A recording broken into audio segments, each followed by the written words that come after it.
Auto calculate. जैसा कि हम जानते हैं कि फॉर्मूला में किस तरह काम किया जाता है, अब हम ऑटो कैलकुलेट फंक्शन के बारे में सीखेंगे। इसके लिए हम एक फाइल को ओपन करेंगे। इस फाइल में क्वार्टरली सेल्स का डाटा मौजूद है। इस फाइल का पाथ ये है: desktop PC exercise basic function quarterly sales. Functions आपके फॉर्मूला को सेव करने में काफ़ी मदद देते हैं। एक सेल को ऐड करने और फंक्शन लगाने में फ़र्क है। फंक्शन एक रेंज ऑफ वैल्यूज़ को ऐड कर सकता है। अब हम कॉलम 1 पर सम फंक्शन को अप्लाई करेंगे। इसको हम ऐसे लिख सकते हैं: equal to sum bracket start B2 colon B5 bracket close, और फिर एंटर को प्रेस कर देंगे।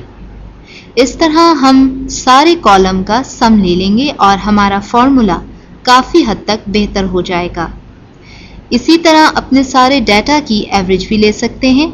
इसके लिए आप सेकेंड क्वार्टर के कॉलम्स के सेल्स को सिलेक्ट करके फॉर्मूला आइकॉन्स में से एवरेज पर क्लिक करें। एवरेज फॉर्मूला आ चुका है।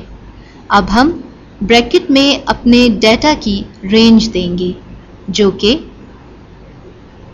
Bracket start B2 colon E5 bracket close है।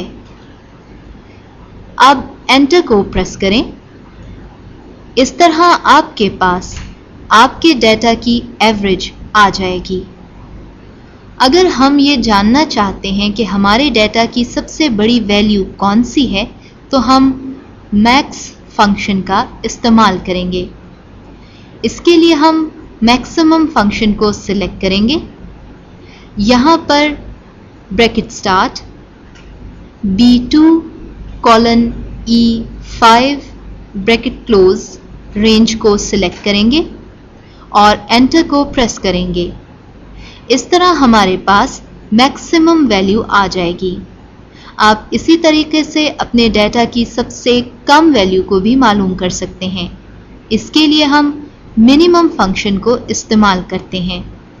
इसके अलावा फंक्शंस की मज़ीद तफसीलात हमें इंसर्ट मेन्यू में जाकर फंक्शन पर क्लिक करके मालूम हो सकती हैं। इस लिस्ट में बहुत सारे फंक्शन जो आप अपनी ज़रूरत के मुताबिक हों इस्तेमाल कर सकते हैं।